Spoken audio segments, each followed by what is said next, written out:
À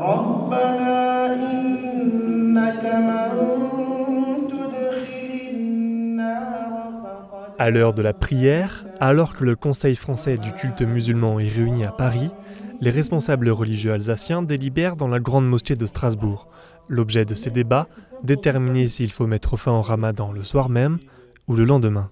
On ne veut pas prendre aussi une décision qui va à l'encontre des décisions nationales. C'est pour ça qu'il y a eu un effort de concertation avec ces instances pour qu'on puisse arriver enfin à une décision commune. Mais cette année, comme il y a eu beaucoup de divergences, il y avait beaucoup d'avis théologiques qui sont différents. Donc il fallait aussi qu'au niveau régional, prennent leurs responsabilités pour déterminer une fois pour toutes une méthode de calcul, notamment pour cette année, mais aussi pour les années à venir.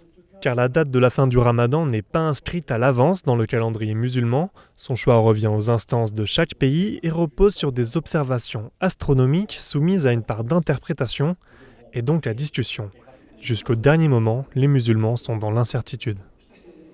Il y a une détermination à aller vers une fixation du début du Ramadan ainsi que de la fin du mois de Ramadan et les débuts des fêtes pour une durée assez longue. Donc on va travailler avec la communauté musulmane mais aussi avec les instances nationales pour pouvoir arriver à avoir des dates beaucoup plus figées que ce qu'on a en ce moment. Il n'est donc pas encore possible de fixer au jour près la date de début du prochain ramadan. Ce mois sacré commence 10 à 12 jours plus tôt chaque année. Il devrait débuter autour du 24 avril en 2020.